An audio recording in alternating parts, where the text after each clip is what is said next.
അപ്പൊ അതിൽപ്പെട്ട ഒന്നാണ് നമ്മുടെ ഓണാഘോഷവുമായി ബന്ധപ്പെട്ടുകൊണ്ട് അതിൽ ഏതൊക്കെ രൂപത്തിൽ നമുക്ക് സഹകരിക്കാം, ഏതൊക്കെ രൂപത്തിൽ നമുക്ക് വിട്ടുനിൽക്കാൻ പറ്റും എന്നൊക്കെ പറഞ്ഞുകൊണ്ടുള്ള ചർച്ചകൾ ഇങ്ങനെ വരാറുണ്ട്. അപ്പൊ ഒരു വിശ്വാസിയെ സംബന്ധിച്ചിടത്തോളം ഇത്തരം രംഗത്ത് എന്തൊരു നിലപാടാണ് നമ്മൾ സ്വീകരിക്കേണ്ടത്, ഇതെങ്ങനെ മനസ്സിലാക്കണം, ഇതിനൊരു അന്തിമമായ ഒരു ഫത്വയോ ഒരു തീർപ്പോ കൽപ്പിക്കുക എന്നുള്ളത് ഈ സംസാരം കൊണ്ട് ഉദ്ദേശിക്കുന്നു. മറിച്ച് ഈ വിഷയം എങ്ങനെയാണ് നമ്മൾ മനസ്സിലാക്കേണ്ടത് എന്നുള്ളൊരു ബോധം നിങ്ങൾക്ക് ഉണ്ടാക്കി തരിക എന്നുള്ളതാണ്.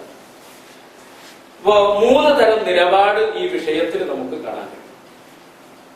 ഇത്തരം വിഷയങ്ങളിൽ അങ്ങനെയാണ് ഉണ്ടാകുക. ഒരു 3 തരം നിലപാട് നമുക്ക് കാണാൻ കഴിയും. അതിലൊന്ന്, ഇത്തരം ആഘോഷങ്ങളിൽ നമ്മൾ പങ്കെടുക്കുന്നതും അതുപോലെ തന്നെ അതുമായി ബന്ധപ്പെട്ട എന്തൊക്കെയുണ്ടോ അത് തീർത്തും നിഷിദ്ധമാകുന്ന ഒരു മുസ്ലിമിനെ സംബന്ധിച്ചിടത്തോളം 2 ആഘോഷങ്ങളാണ് പരിചയപ്പെടുത്തിയിട്ടുള്ളത്. ഒന്ന് ഈദുൽ ഫിത്തർ, ഈദുൽ അദ്ഹ. ആ 2 ആഘോഷങ്ങളല്ലാത്ത ഒരു ആഘോഷവും ഒരു മുസ്ലിമിനെ സംബന്ധിച്ചിടത്തോളം പാടില്ല എന്ന് മാത്രമല്ല മറ്റുള്ളതിലൊന്നും സഹകരിക്കാൻ പാടില്ല എന്നുള്ള നിലക്ക് വളരെ കണിശമായി അതിനെ മനസ്സിലാക്കുന്ന ആളുകൾ. എത്രത്തോളം എന്ന് പറഞ്ഞാൽ ഇപ്രാവശ്യം നാട്ടിൽ പോയപ്പോൾ ഉള്ള ഒരു അനുഭവം, ഓണത്തിന്റെ സ്പെഷ്യൽ അരി പോലും വാങ്ങാൻ പാടില്ല. അത്രയും ഗൗരവം. ഓണത്തിന് സ്പെഷ്യൽ അരി ഉണ്ടാവും, അതുപോലുള്ള എന്തെങ്കിലുമൊക്കെ ഓഫറുകൾ ഉണ്ടാവും, അതുപോലും നമ്മൾ വാങ്ങാൻ പാടില്ല, അതൊക്കെ വിട്ടു നിൽക്കണം എന്ന് പ്രചരിപ്പിക്കുകയും ആ നിലക്ക് അത് ഉൾക്കൊള്ളുകയും ചെയ്യുന്നതാണ്. ഏതെങ്കിലും ആളുകൾ ഇങ്ങനെ വെറുതെ പൊട്ടത്തരം പറഞ്ഞ് പോകുന്നതല്ല. ഇതിനെ പള്ളി മെമ്പറുകളിൽ നിന്ന് പോലും ഇത്തരം കാര്യങ്ങൾ പറയുകയും അത് വളരെ ഗൗരവത്തോടു കൂടി ഉൾക്കൊള്ളുകയും ഇനി ആരെങ്കിലുമൊക്കെ അത് വാങ്ങുക എങ്ങനെയൊക്കെ ചെയ്തിട്ടുണ്ടെങ്കിൽ അവർ ഇസ്ലാമിന്റെ അതിർത്തിയിൽ നിന്ന് പുറത്താകുന്നു എന്ന് പോലും ചിന്തിക്കുന്ന രൂപത്തിൽ ചില ആളുകളെങ്കിലും മാറിയിട്ടുണ്ട് എന്ന് നമുക്ക് കാണാം.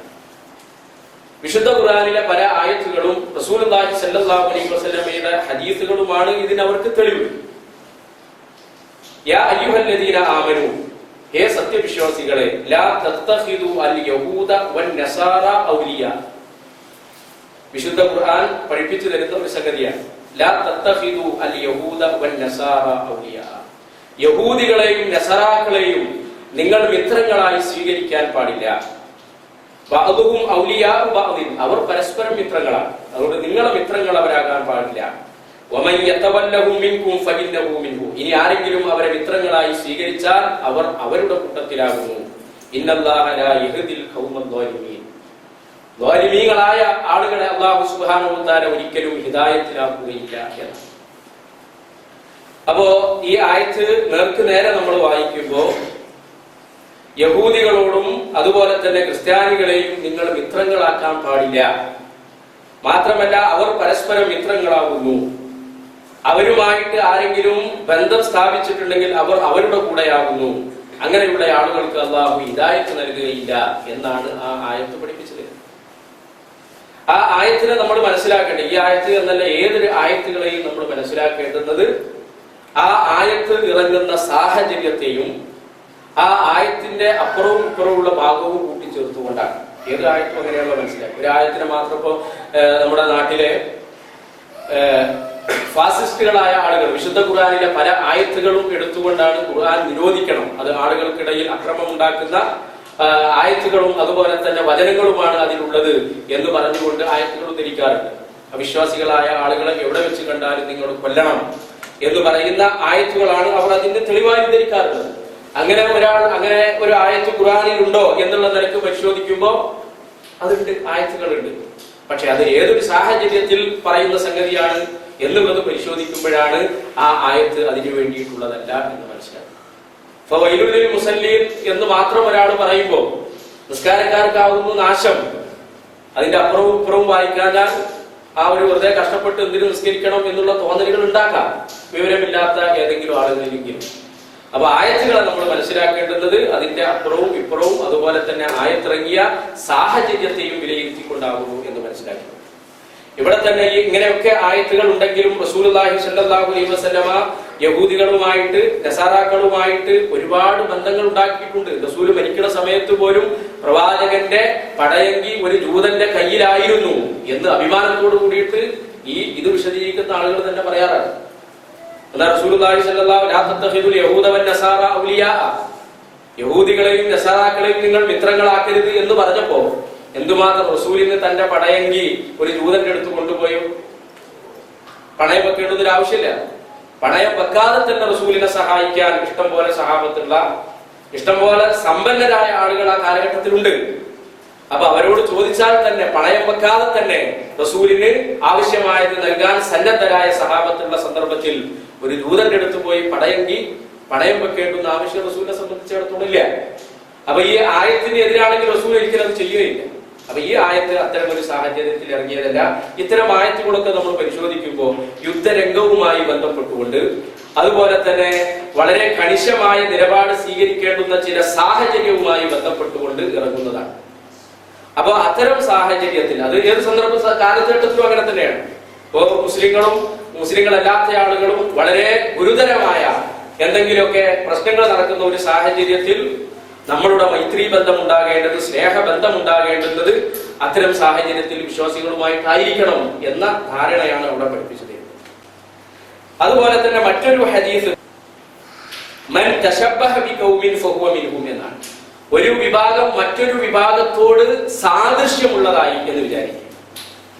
ഇപ്പൊ ചില ആളുകൾ അവർ കൊണ്ടു നടക്കുന്ന വേഷം ഉണ്ടാകും, വേറെ ചില ആളുകൾ അവരുടെ മറ്റു സാംസ്കാരികമായ രീതികൾ ഉണ്ടാകും. പല മതങ്ങളെയും നമ്മൾ എടുത്ത് പരിശോധിച്ച് നോക്കിയാൽ അങ്ങനെ കാണും. ഇപ്പോ ഒരു സിഖുകാരുടെ തലയിൽ കെട്ടും, നമ്മളെ ആളുകൾ തലയിൽ കെട്ടാറുണ്ട്, സിഖുകാരും തലയിൽ കെട്ടാറുണ്ട്. ഇത് രണ്ടും ഒരുപോലെയല്ല. അപ്പൊ സിഖുകാരുടെ തലയിൽ നിങ്ങളെല്ലാരും കൂടി സിഖുകാരുടെ തലയിൽ കെട്ടുവിട്ടുകൊണ്ട് ഈ സദസ്സിലിരിക്കുക എന്ന് പറഞ്ഞാൽ ഒന്ന് ആലോചിച്ച് നോക്കുക. അതാണ് മൻ തശബ്ബഹ ബിഖൗമിൻ ഫഹുവ മിൻഹും അല്ലെ. ഒരു കൗമ് മറ്റൊരു കൗമിനോട് സാദൃശ്യപ്പെട്ടാൽ അവർ അവരിൽപ്പെട്ടതാണ്. അത് അവരുടെ മതാചാരമാണ്, അവരുടേതായ പ്രത്യേകമായ വേഷമാണ്. അപ്പൊ അതുകൊണ്ട് തന്നെ അങ്ങനെ ചെയ്തിട്ടുണ്ടെങ്കിൽ അവർ അവരുടേതായ ആളുകളായിരിക്കും. വമൻ അഹബ്ബ ഖൗമൻ ഹുശിറ മഅഹും എന്ന് അതിന്റെ ബാക്കിയായിട്ട് പഠിപ്പിച്ചു തന്നിട്ടുണ്ട്. ഒരു കൗമ് മറ്റൊരു കൗമിനെ ഇഷ്ടപ്പെടുന്നു എന്ന് വിചാരിക്കും. അങ്ങനെയാണെങ്കിൽ അവരുടെ കൂടെയാണ് അവർ പുനരുത്ഥാന ദിവസം എഴുന്നേൽപ്പിക്കപ്പെടുക എന്നാണ്. അപ്പൊ ആ രണ്ടു ഭാഗം കൂടി ചേർത്തിട്ടാണ് ഒരു ഹദീസിനെ കഷ്ണിച്ച് മനസ്സിലാക്കുന്നത്. ഒരു രണ്ട് സംഗതി ഒരു ഹദീസിന്റെ കൂടെ ഒരുപാട് കാര്യങ്ങൾ പഠിപ്പിച്ചില്ല, രണ്ട് സംഗതി പഠിപ്പിച്ചു തന്നാൽ അതിന് അങ്ങനെ തന്നെയാണ് മനസ്സിലാക്കുന്നത്. ഒരു വിശ്വാസി സമൂഹം ഒരു ഭാഗത്ത് നിലനിൽക്കുന്നു, മറ്റു ആശയ ആദർശങ്ങളും അവരുടെ ജീവിത രീതിയും സ്വഭാവങ്ങളും മറ്റൊരു ഭാഗത്ത് നിലനിൽക്കുമ്പോൾ ഇത് പാടെ വെടിഞ്ഞുകൊണ്ട് അവരുടെ ജീവിത രീതി സ്വീകരിച്ച് അവരുടെ കൂടെ അവരെ ഇഷ്ടപ്പെട്ടുകൊണ്ട് ഈ ഭാഗത്തേക്ക് തിരിഞ്ഞു നോക്കാതെ ഒരു മനുഷ്യൻ ജീവിക്കുന്ന സന്ദർഭത്തിൽ അവരെ സംബന്ധിച്ചിടത്തോളം അവരോട് സാദൃശ്യപ്പെട്ടവരും അവരെ ഇഷ്ടപ്പെടുന്നു എന്നതുകൊണ്ട് നാളെ പരലോകത്ത് അവരുടെ കൂടെയാണ് അവരെ എഴുന്നേൽപ്പിക്കപ്പെടുക. ഈ ഭാഗത്തോട് അവർക്ക് ബന്ധമൊന്നും ഉണ്ടായിട്ടില്ല. അതാണ് ആ പരിചയപ്പെടുത്തി തരുന്ന ഇതിന്റെ കാതലായ വശം. അപ്പൊ ഈ ഹദീസ് അതുപോലെ തന്നെ മുകളിൽ ഉദ്ധരിച്ച ആയത്തുകൾ പോലെയുള്ള ആയത്തുകൾ ഉദ്ധരിച്ചുകൊണ്ടാണ് ഇങ്ങനെ തീർത്തും നിഷിദ്ധമാണ്, അവരുമായി ഒരു നിലക്കും നമ്മൾ ഇടപെടാൻ പാടില്ല എന്ന് സ്ഥാപിക്കുന്ന ആളുകൾ ഉദ്ധരിക്കാറുള്ള പ്രവാചക വചനവും വിശുദ്ധ ഖുർആനിലെ ആയത്തും എന്ന് സൂചിപ്പിക്കാം. ഇനി ഇതിന്റെ നേരെ മറുവശം ചിന്തിക്കുകയും ആ നിലക്ക് പറയുകയും ചെയ്യുന്ന ആളുകളെയും നമുക്ക് കാണാം. ഇപ്പോ ഏതൊരു വിഭാഗമായിരുന്നാലും ശരി, ഇപ്പോ അവരുടെ വ്യത്യസ്ത ആരാധനാ കർമ്മങ്ങൾ ഉണ്ടാകും, പൂജാ രീതികൾ ഉണ്ടാകും. അപ്പോ അവരുടെ പൂജാകർമ്മങ്ങൾ പോലും നമുക്ക് ചെയ്യുന്നതിന്റെ തകരാറില്ല. അതിലെന്താണ് തകരാറ്? അതുപോലെ തന്നെ നമ്മുടെ നാട്ടിൽ തന്നെ വേറൊരു ചർച്ചയാണ് നിലവിളക്ക് നിറവറ. നമുക്ക് ഇൻഷാല്ലാഹ് മറ്റൊരു സന്ദർഭത്തിൽ പറയാം. അതും അവർ ചെയ്യുന്ന അതേ അർത്ഥത്തിൽ സ്വീകരിക്കുന്നതിന് കൊണ്ടും തകരാറില്ല. അതുപോലെ തന്നെ നമ്മുടെ നാട്ടിലൊക്കെ കുട്ടികളെ എഴുത്തിലിരുത്തുന്ന സംവിധാനം രൂപങ്ങൾ കാണാൻ കഴിയും. അപ്പോ അതുപോലുള്ള കാര്യങ്ങൾ, അതുപോലെ തന്നെ ആയുധ പൂജ പോലെയുള്ള സംഗതികൾ, ഇങ്ങനെയൊക്കെ തുടങ്ങിയിട്ടുള്ള ഒരുപാട് കാര്യങ്ങൾ, ഈ വക വിഷയങ്ങൾ, ഈ വക കാര്യങ്ങൾക്കൊക്കെ ദേശീയതയുടെ നിറം നൽകുകയും മാത്രമല്ല നമ്മുടെ വിശ്വാസം ശരിയാണെങ്കിൽ പിന്നെ പ്രവർത്തനം എന്തായാലും തകരാറില്ല എന്ന് പറഞ്ഞുകൊണ്ട് ഇതിനെയൊക്കെ വളരെ നിസ്സാരമായി കാണുന്ന മറുവിഭാഗവും കാണാൻ. ഒന്ന്, ഇതിൽ വളരെയേറെ തീവ്രത പുലർത്തുന്നു, അങ്ങേയറ്റത്തെ തീവ്രത കാണിക്കുന്നു. ഇതിനെ ഇസ്ലാമിന്റെ യാതൊരു നിയമാതിർത്തികളെയും മനസ്സിലാക്കാതെ വളരെ ഏറെ അതിന് വിവരക്കേട് എന്നാണ് നമുക്ക് പറയാവുന്നത്, ആ നിലക്ക് ചിന്തിക്കുന്ന ആളുകളെയും കാണാൻ കഴിയും. അപ്പൊ നമ്മളിവിടെ മനസ്സിലാക്കേണ്ടുന്നത്, ആദ്യം നമ്മൾ മനസ്സിലാക്കിയ ആ തീവ്രതക്കും അതുപോലെ തന്നെ രണ്ടാമത്തെ ഈ വിവരക്കേടിനും മധ്യയാണ് ഈ വിഷയത്തിൽ ഇസ്ലാം നമുക്ക് പഠിപ്പിച്ചു തരുന്ന യാഥാർത്ഥ്യം എന്നതാണ്. നമുക്ക് ആളുകളുമായിട്ട് എത്രത്തോളം ബന്ധമാകാം, എത്രത്തോളം പാടില്ല എന്നതിന് വിശുദ്ധ ഖുർആൻ തന്നെ ആയത്തുകളിലൂടെ റസൂലുള്ളാഹി സ്വല്ലല്ലാഹു അലൈഹി വസല്ലമ പ്രവാചകന്റെ ജീവിതത്തിലൂടെ കാണിച്ചു തന്നു.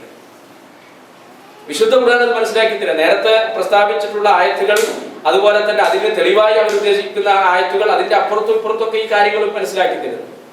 അതിലൊന്ന്, ലാ യൻഹാകുമുല്ലാഹ്, അല്ലാഹ് നിങ്ങൾക്ക് വിരോധിക്കുന്നില്ല.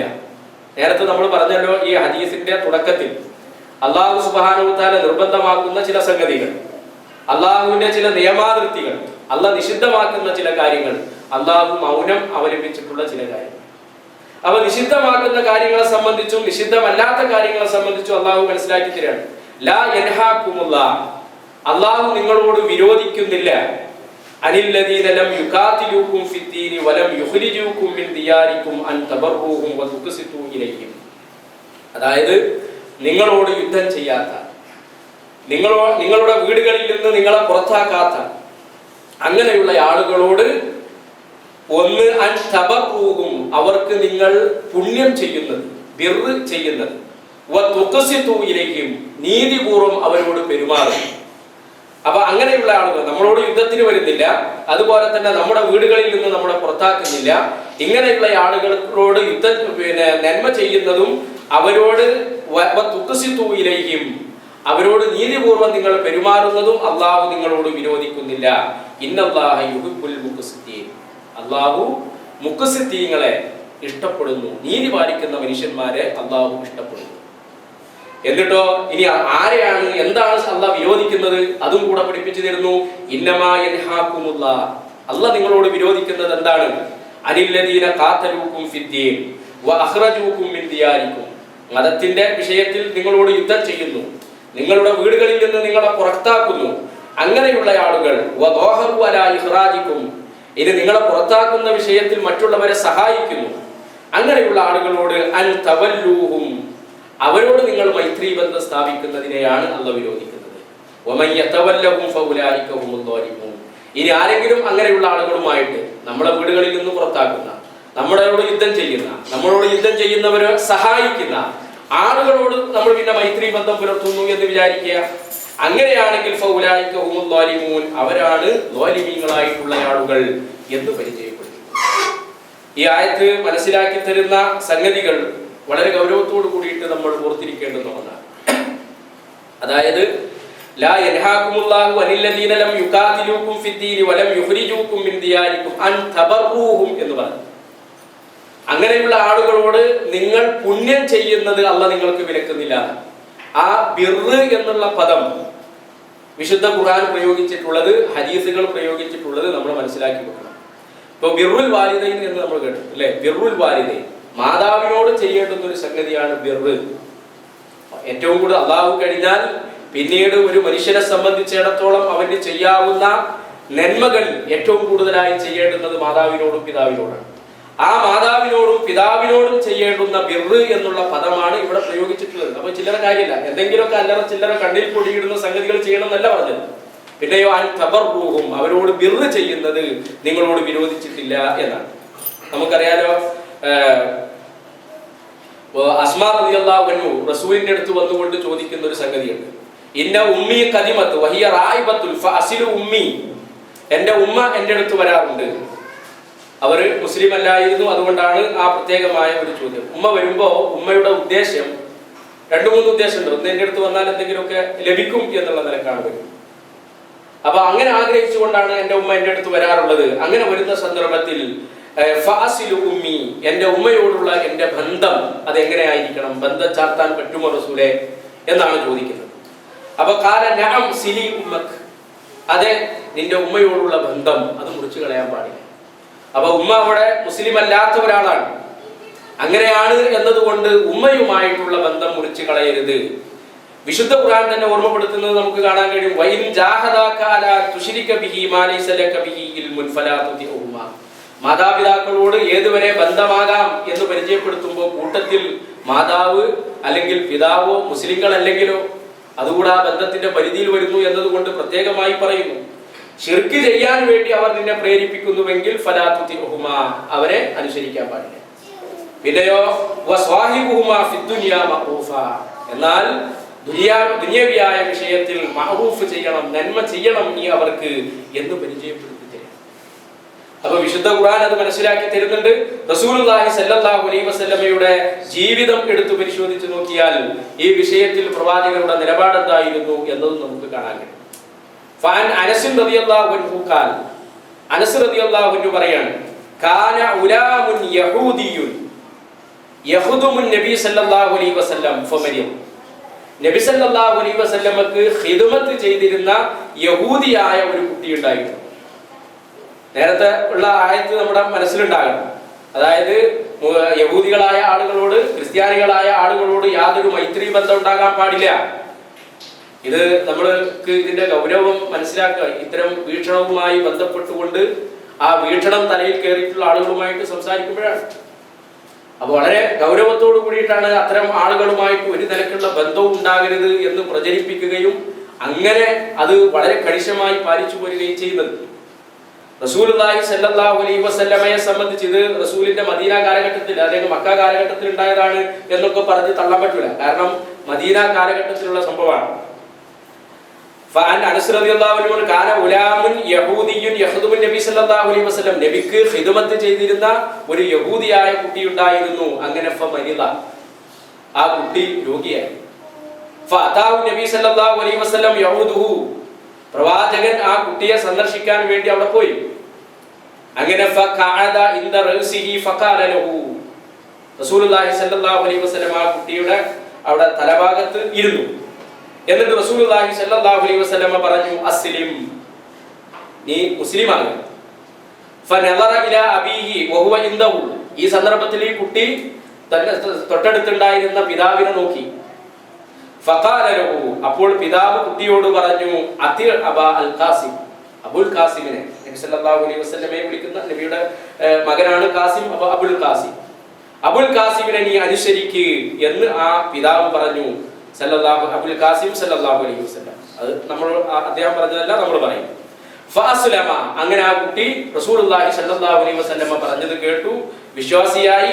ഫഖറജ നബി സല്ലല്ലാഹു അലൈഹി വസല്ലം, പ്രവാചകർ അവിടെ നിന്ന് പുറത്തു പോകുന്ന സന്ദർഭത്തിൽ വഹുവ യഖൂൽ, പ്രവാചകർ പറഞ്ഞു, അൽഹംദുലില്ലാഹില്ലദീ അൻഖദഹു മിനന്നാർ, അൽഹംദുലില്ലാഹ്, സർവസ്തുതിയും അല്ലാഹുവിനാകുന്നു. അൻഖദഹു മിനന്നാർ, അദ്ദേഹത്തെ, ആ കുട്ടിയെ നരകത്തിൽ നിന്ന് രക്ഷപ്പെടുത്തിയ അല്ലാഹുവിനാകുന്നു സർവസ്തുതിയും എന്ന് റസൂലുള്ളാഹി സ്വല്ലല്ലാഹു അലൈഹി വസല്ലം പറഞ്ഞു. അപ്പൊ ഈ ഹദീസ് നമുക്ക് പഠിപ്പിച്ചു തരുന്ന ഒരുപാട് സംഗതികളുണ്ട്. വിഷയവുമായി ബന്ധപ്പെട്ടത് മാത്രം സൂചിപ്പിക്കും. ഒന്ന്, നബി സല്ലല്ലാഹു അലൈഹി വസല്ലമക്ക് യഹൂദിയായ ഒരു ഖാദിം ഉണ്ടായിരുന്നു.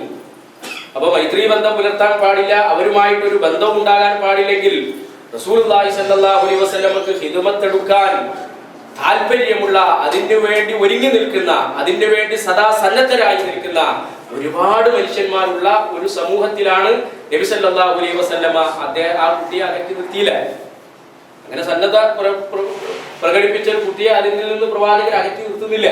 പിന്നെയോ അദ്ദേഹം ഖിദ്മത്ത് അവന്റെ മരണം വരെ ആണല്ലോ, പിന്നെ മരിക്കുകയാണ് അല്ലെ, മരണം വരെ റസൂലിന് ഖിദ്മത്ത് ചെയ്തുകൊണ്ടാണ് ആ കുട്ടി റസൂലിന്റെ കൂടെ ഉണ്ടായിരുന്നത്. അപ്പൊ നേരത്തെ പറഞ്ഞ ആയത്തുകൾക്കോ ഹദീസുകൾക്കോ വിരുദ്ധമല്ല എന്നാണ്. ഒന്ന്, അതാണ് പരിചയപ്പെടുത്തി തരുന്നത്. രണ്ട്, ഈ കുട്ടി രോഗിയായപ്പോ ഒരു രോഗിയായ അമുസ്ലിം സുഹൃത്തിനെ, ഒരു രോഗിയായ മുസ്ലിം അല്ലാത്ത ഒരാളെ നമുക്ക് സന്ദർശിക്കാൻ പാടുള്ളോ?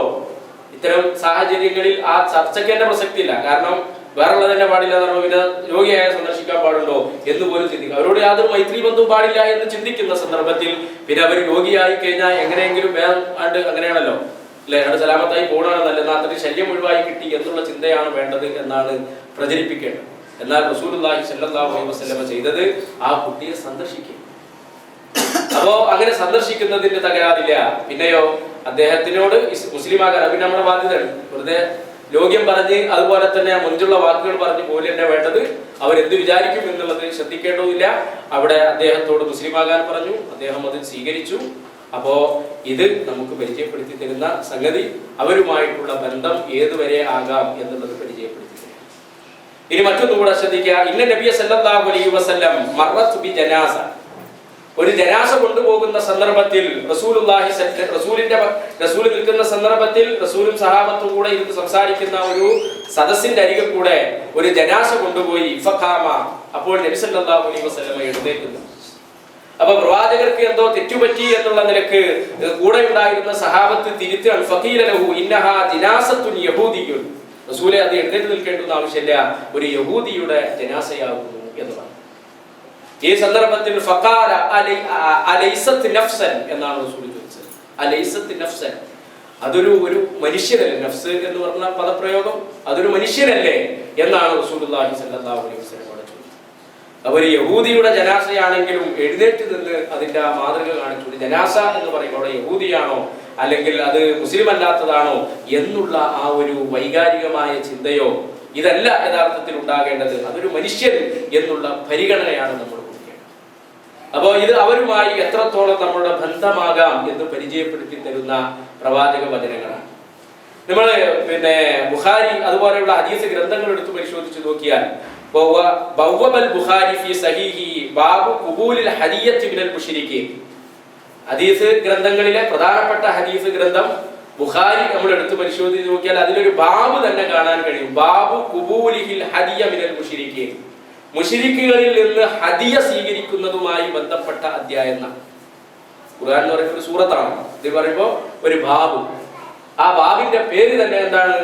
മുശ്രിക്കുകളായ ആളുകളിൽ നിന്ന് ഹദിയ സ്വീകരിക്കുക എന്നത് പറഞ്ഞിട്ട് അതിൽ ഹദിയ സ്വീകരിക്കാൻ പാടില്ലാത്ത ഒരുപാട് ഹദീസുകളാണോ വിശദീകരിക്കുന്നത്? അങ്ങനെയുണ്ടാകും. എന്നാൽ അതിൽ പറയുന്ന ചില ഹദീസുകൾ നമ്മൾ ശ്രദ്ധിക്കുക.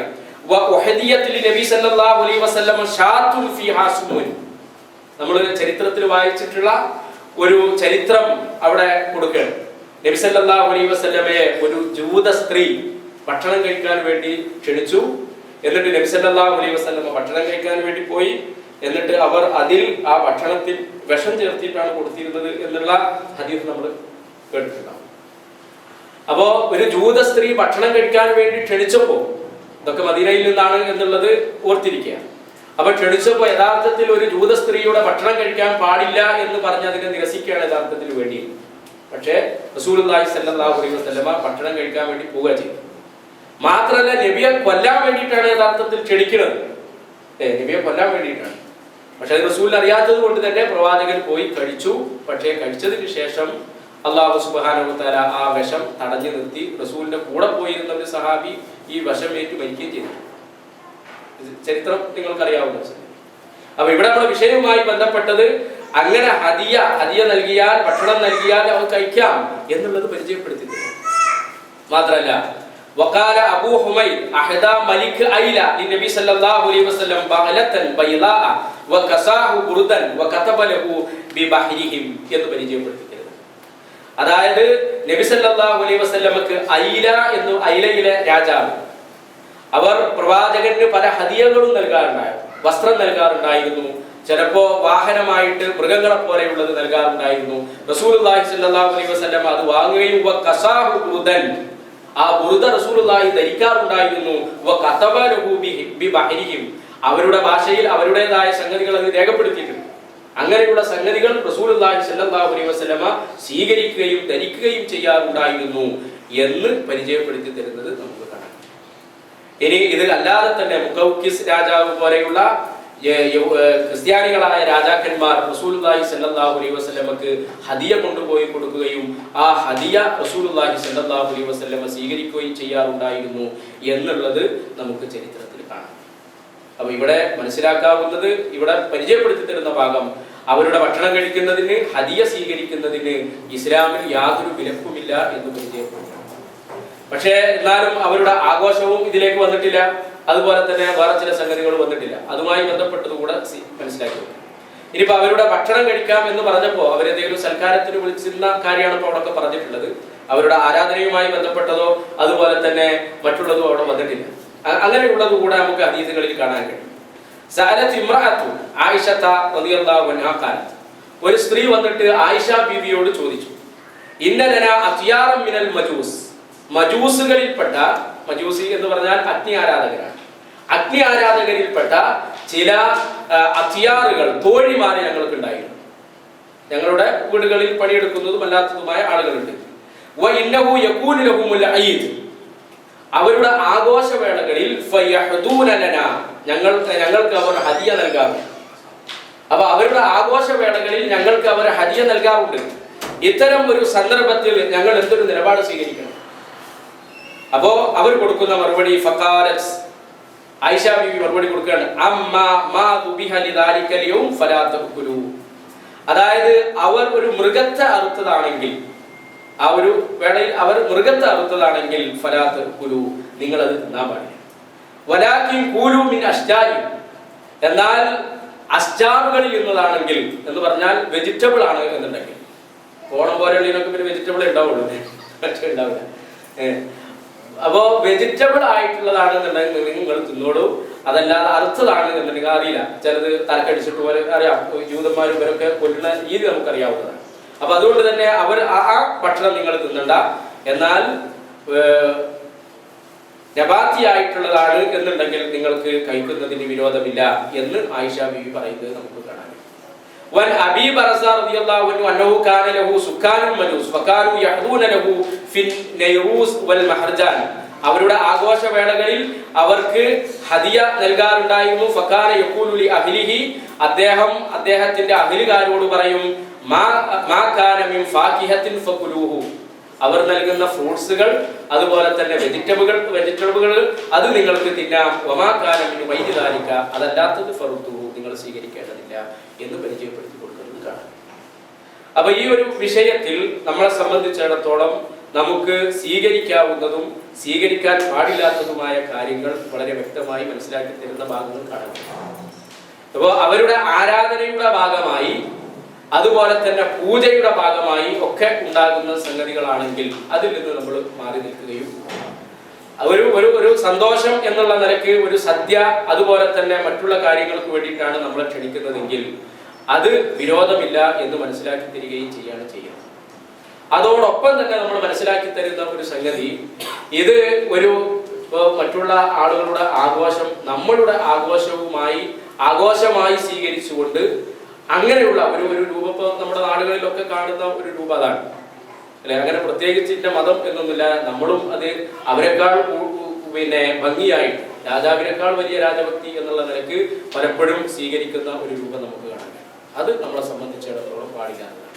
എന്നാൽ ഒരുപാട് മതങ്ങൾ തിങ്ങി താമസിക്കുന്ന ഒരു പ്രദേശത്ത് ജീവിക്കുന്ന ആളുകൾ എന്നുള്ള നിലക്ക് ആ ഒരു സൗഹാർദ്ദം നിലനിർത്തുന്നതിനും ആ ഒരു സൗഹാർദ്ദത്തിലൂടെയാണ് നമ്മളെയും നമ്മുടെ മതത്തെയും അവർ മനസ്സിലാക്കുന്നത്. അവരോടുള്ള ഇടപഴകലിലൂടെയാണ് ആ ബന്ധം മനസ്സിലാക്കുന്നത്. നമുക്കത് ഹുദൈബിയ സന്ധിയിലൊക്കെ റസൂലുള്ളാഹി സ്വല്ലല്ലാഹു അലൈഹി വസല്ലം സ്വീകരിച്ച നിലപാട് നമുക്ക് കാണാൻ. ഇപ്പൊ ഉമർ റളിയല്ലാഹു അൻഹുവിനെ പോലെയുള്ള ആളുകളൊക്കെ റസൂലെ താങ്കൾ ഒരു പ്രവാചകൻ തന്നെയല്ലേ, അങ്ങനെയാണ് ഉമർ റളിയല്ലാഹു അൻഹു റസൂലിനോട് ചോദിക്കുന്നത്. ആ നിലക്ക് അവരോട് ഒരു കീഴടങ്ങുന്ന സ്വഭാവം പ്രവാചകരിൽ നിന്ന് വന്നു എന്നുള്ള ഒരു തോന്നൽ അവർക്കുണ്ടായി.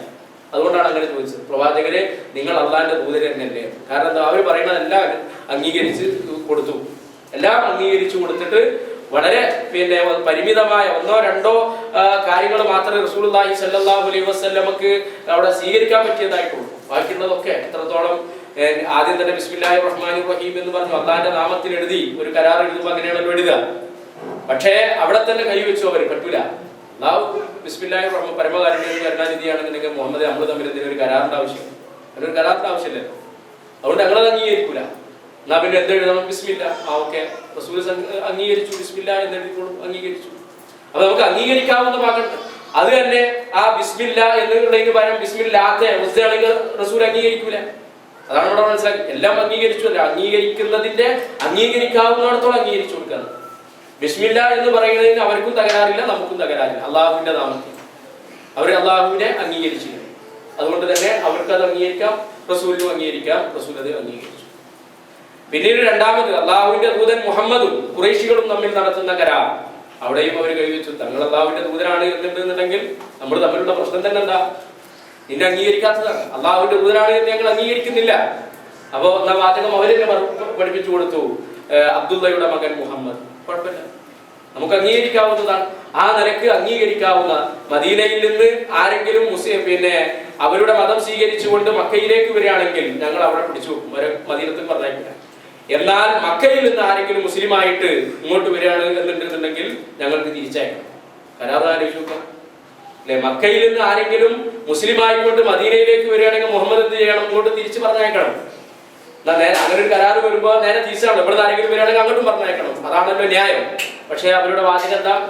മദീനയിൽ നിന്ന് ആരെങ്കിലും അവിശ്വാസിയായിട്ട് മക്കയിലേക്ക് വരികയാണെങ്കിൽ ഓരെ ഞങ്ങൾ പിടിച്ചു വെക്കും. റസൂൽ പറഞ്ഞായിക്കോട്ടെ, കുഴപ്പമില്ല. അങ്ങനെ അംഗീകരിച്ചുകൊണ്ടാണ് ആ കരാർ അവിടെ നടക്കുന്നത്. അപ്പൊ റസൂലുള്ളാഹി സ്വല്ലല്ലാഹു അലൈഹി വസല്ലം അവിടെ കാണുന്ന ഏറ്റവും വലിയ വിജയം എന്താ? ഏതാനും വർഷത്തോളം അവർക്കിടയിൽ യാതൊരു യുദ്ധവും ഇല്ലാതെ സമാധാനത്തോടുകൂടെ ജീവിക്കാം എന്നുള്ള കരാറിലെ വാചകമാണ് റസൂലുള്ളാഹി സ്വല്ലല്ലാഹു അലൈഹി വസല്ലം അവിടെ വിജയമായി കണ്ടത്. അതാണ് ഇസ്ലാം ആഗ്രഹിക്കുന്നത്. അതുകൊണ്ട് തന്നെ ഇന്നാ ഫതഹ്നാ ലക ഫതഹൻ മുബീന എന്ന് പറഞ്ഞുകൊണ്ടാണ് പല സഹാബിമാർക്കും അതൊരു ഒളിച്ചോട്ടമായിട്ട്, അതുപോലെ തന്നെ കീഴടങ്ങലായി, പരാജയമായി തോന്നിയപ്പോ വിശുദ്ധ ഖുർആൻ ഓർമ്മപ്പെടുത്തിയത് ഇന്നാ ഫതഹ്നാ ലക ഫതഹൻ മുബീന, അല്ലാഹു ഇതാ നിനക്ക് ഏറ്റവും വലിയ വിജയം നൽകിയിരിക്കുന്നു. വലിയ വിജയമായിട്ടാണ് ആ കരാറിനെ വിശുദ്ധ ഖുർആൻ അല്ലാഹു സുബ്ഹാനഹു വ തആല കണ്ടത് എന്ന് നമുക്ക് കാണാൻ കഴിയും. കാരണം അവിടെ ഇസ്ലാം ആഗ്രഹിക്കുന്നത് സമാധാനത്തോടുകൂടെ സ്നേഹത്തോടു കൂടിയിട്ട് ആളുകൾ ജീവിക്കുമ്പോൾ ഇസ്ലാം വളരെ എളുപ്പത്തിൽ ആളുകളിലേക്ക് ഉപകരിക്കും. ശത്രുക്കൾ കാണുന്നത് എന്നും ഒരു സംഘർഷം നിറഞ്ഞിട്ടുള്ള, ആളുകളെ അംഗീകരിക്കാൻ പാടില്ലാത്ത, പരസ്പരം ഈർഷ്യതയും വിദ്വേഷവും ഉണ്ടാക്കിക്കൊണ്ടുള്ള ഒരു ജീവിത സാഹചര്യമാണ്. നിങ്ങൾ ലോകം എടുത്ത് പരിശോധിച്ച് നോക്കുക. അതിനു വേണ്ടിയിട്ട് നമ്മളെ പ്രകോപിപ്പിച്ചുകൊണ്ട് നമ്മളെ കൊണ്ട് ചെയ്യിപ്പിക്കണം. ലോകത്ത് കാണുന്ന എല്ലാ ഭീകരവാദ പ്രവർത്തനങ്ങളുടെയും അതുപോലെ തന്നെ എന്ത് പ്രവർത്തനങ്ങൾ എടുത്തു നോക്കുകയാണ് എന്നുണ്ടെന്നുണ്ടെങ്കിലും ശത്രുക്കളുടെ ആവശ്യം സമൂഹത്തിൽ എപ്പോഴും വിപ്ലവവും കുഴപ്പവും ഉണ്ടായിക്കൊണ്ട് അവർ ഉള്ളതിന് സമയം കിട്ടില്ല. എന്നാൽ വളരെ സമാധാനത്തോടു കൂടിയിട്ടുള്ള ഒരു അന്തരീക്ഷമാണ് എന്നുണ്ടെങ്കിൽ ആ സമാധാനം നിലനിൽക്കുമ്പോൾ ഇസ്ലാം അവരിലേക്ക് വളരെ പെട്ടെന്ന് പ്രചാരം തുടങ്ങും. ലോകങ്ങളോട് പരിശോധിച്ച് നോക്കിയാൽ സമാധാനാന്തരീക്ഷത്തോടു കൂടിയിട്ടുള്ള പ്രദേശത്ത് ഇസ്ലാം വ്യാപിച്ചുകൊണ്ടിരിക്കുന്നു എന്നുള്ളത് നമുക്ക് കാണാൻ കഴിയും. മറ്റുള്ളവർക്ക് ഇത് ചിന്തിക്കാൻ നേരമില്ല. അതുകൊണ്ട് തന്നെ നമ്മളെ സംബന്ധിച്ചിടത്തോളം നമ്മളെ പ്രകോപിപ്പിക്കുകയും അതുപോലെ തന്നെ ഇത്തരം തീവ്രമായ നിലപാടുകൾ എടുത്തുകൊണ്ട് സമൂഹങ്ങൾ തമ്മിലുള്ള അകൽച്ച വർദ്ധിപ്പിക്കുകയും ചെയ്യുക എന്നുള്ളതാണ് ശത്രുക്കളുടെ ഏത് കാലത്തെയും നിലപാട്. പലപ്പോഴും അത് അറിയാതെ ആ നിലപാടിലേക്ക് നമ്മൾ മാറിപ്പോകുന്നു എന്നുള്ളതാണ്. അപ്പൊ ഇത്തരം വിഷയങ്ങൾ വരുമ്പോൾ നമ്മൾ ഇതിനെ നേരത്തെ പറഞ്ഞ ആ രണ്ട് നിലപാടും നമ്മുടെ മനസ്സിലുണ്ടാകണം. വളരെ തീവ്രമായി കാണുന്ന എന്നാൽ വളരെ അയഞ്ഞ രൂപത്തിൽ കാണുന്ന ഈ നിലപാടുകൾക്ക് മധ്യേ ഉമ്മത്തൻ വസത്ത എന്നുള്ളത് ഈ ഒരു സമൂഹത്തിന്റെ സവിശേഷതയായി ഖുർആൻ ഉയർത്തിക്കാട്ടിയിട്ടുള്ള ഒരു സംഗതിയാണ്. അപ്പൊ അത് ഒരു കുഴമ്പൻ നയം എന്ന് അതിനെ നമ്മൾ പറയാൻ പാടില്ല. വസത്ത് എന്നുള്ളത് കഴിഞ്ഞ നമ്മുടെ നോമ്പിന് മുമ്പുള്ള ഒരു ഖുതുബയിൽ ഉമ്മത്തൻ വസത്ത് എന്നുള്ള ഒരു ഖുതുബ നിങ്ങൾ ശ്രദ്ധിച്ചിട്ടുണ്ടാകും. അപ്പൊ അതിൽ വന്നൊരു പദപ്രയോഗം ഉണ്ടായി. വസത്തിൽ നിൽക്കുന്ന സന്ദർഭത്തിലാണ്, നമ്മളൊരു മധ്യത്തിൽ നിൽക്കുന്ന സന്ദർഭത്തിലാണ് ഏറ്റവും ശക്തി ഉണ്ടാകുക. എന്നിട്ട് അദ്ദേഹം അതിന് ഉദാഹരണം പറഞ്ഞത് സൂര്യൻ ആ മധ്യത്തിൽ നിൽക്കുമ്പോഴാണ് അതിന് ചൂട് കൂടുതൽ അല്ലെ. കുറച്ച് അങ്ങോട്ട് പോയാൽ കുട്ടിൽ ഇങ്ങോട്ട് പോയാലും ചൂട് കുറയും. മധ്യത്തിൽ നിൽക്കുക എന്ന് പറയുന്നത് അഴുകുഴമ്പൻ നിലപാടല്ല, അതാണ് ഏറ്റവും ശരിയായ നിലപാട്. അപ്പോഴാണ് ശക്തി ഉണ്ടാകുക. അപ്പൊ ആ ശക്തി ഉണ്ടാകുന്നത് അത്തരം ഒരു നിലപാട് സ്വീകരിക്കുമ്പോഴാകുന്നു. അത് നമ്മൾ ആലോചിച്ച് നോക്കിയാൽ മതി. നമ്മൾ ആ ഒരു നമ്മുടേതായ ആ ഒരു ഐഡന്റിറ്റി എന്ന് പറയുന്നത് ഉമ്മത്തൻ വസത്താണ്. ആ ഐഡന്റിറ്റി നമ്മൾ നിൽക്കുമ്പോൾ നമ്മുടെ അംഗീകരിക്കും. ഈ രണ്ടു ഭാഗത്തേക്ക് പോയാൽ, ഇത് നേരത്തെ പറഞ്ഞതുപോലെ എന്തും സ്വീകരിക്കാം, അതിനൊക്കെ ഞങ്ങൾ റെഡിയാണ് എന്ന് പറഞ്ഞു പോയാൽ അത് നമ്മളുടെ നിലപാടല്ല. അത് സമൂഹത്തിന്റെ മധ്യത്തിൽ നമ്മൾ പരിഹാസ്യരായി തീരുന്ന ഒന്നാണ്. അതുപോലെ തന്നെ വളരെ കാർക്കശ്യത്തോടു കൂടിയിട്ട് ഈ വക കാര്യങ്ങളെ കാണുമ്പോൾ അതും നമുക്ക് അപകടം തരുന്നതാകുന്നു എന്നുള്ള ഒരു ബോധത്തോടുകൂടെ ഈ കാര്യങ്ങൾ മനസ്സിലാക്കാൻ വേണ്ടിയിട്ട് നിങ്ങൾ ശ്രമിക്കുക. അതിനുള്ള സൂചനകളാണ് നൽകിയിട്ടുള്ളത്. എന്തെങ്കിലും കാര്യത്തിൽ നിങ്ങൾക്ക് സംശയങ്ങളായിട്ടുണ്ടെങ്കിൽ ആ സംശയം വെച്ച് പോകേണ്ടതില്ല, ഇവിടെ പ്രകടിപ്പിച്ചു പോകാം. മറുപടി തരാൻ പറ്റിയിട്ടില്ലെങ്കിലും നിങ്ങൾക്ക് സംശയം ഉണ്ട് എന്നെങ്കിലും മനസ്സിലാക്കാൻ. അപ്പൊ ആ നിലക്ക് നിങ്ങൾക്കത് സൂചിപ്പിക്കാനുള്ള സൗകര്യമുണ്ട്. അല്ലാഹു സുബ്ഹാനഹു വ തആല അനുഗ്രഹിക്കുമാറാകട്ടെ. നമ്മളിൽ നിന്ന് വന്നുപോയ എല്ലാ പാപങ്ങളും അല്ലാഹു നമുക്ക് പുറത്തു തരുമാറാകട്ടെ. പല രൂപത്തിലുള്ള വിഷമങ്ങളും പ്രയാസങ്ങളും അനുഭവിക്കുന്ന ഒരുപാട് സഹോദരി സഹോദരന്മാരും അവരുടെ വിഷമങ്ങളും പ്രയാസങ്ങളും ഒക്കെ അല്ലാഹു ദൂരീകരിച്ചു കൊടുക്കുമാറാകട്ടെ. സുബ്ഹാനല്ലാഹി വബിഹംദിക അശ്ഹദു അല്ലാ ഇലാഹ ഇല്ലാ അൻത അസ്തഗ്ഫിറുക വ അത്തൂബു ഇലൈക്. അസ്സലാമു അലൈക്കും വറഹ്മത്തുള്ളാഹി.